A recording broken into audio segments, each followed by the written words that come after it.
আমাদের আনারস এখন কাটা চলছে। আনারস লবণ লঙ্কা দিয়ে ভালো করে মাখটা করে টেস্টি টেস্টি আনারস খাওয়া হবে। আপনারা দেখতে থাকুন। এই যে দেখছো আনারস কাটা হয়ে গেছে। আনারস এখন লঙ্কা লবণ এই লেবু দিয়ে মাখামাখি চলবে। এবার টেস্ট করার পালা, দেখা যাক। এই যে মাখামাখি চলছে, মাখামাখি মাখামাখি মাখামাখি মাখামাখি মাখামাখি।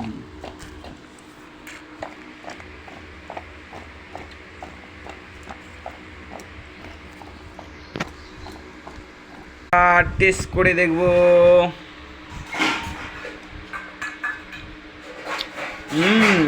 Nice, heavy tasty.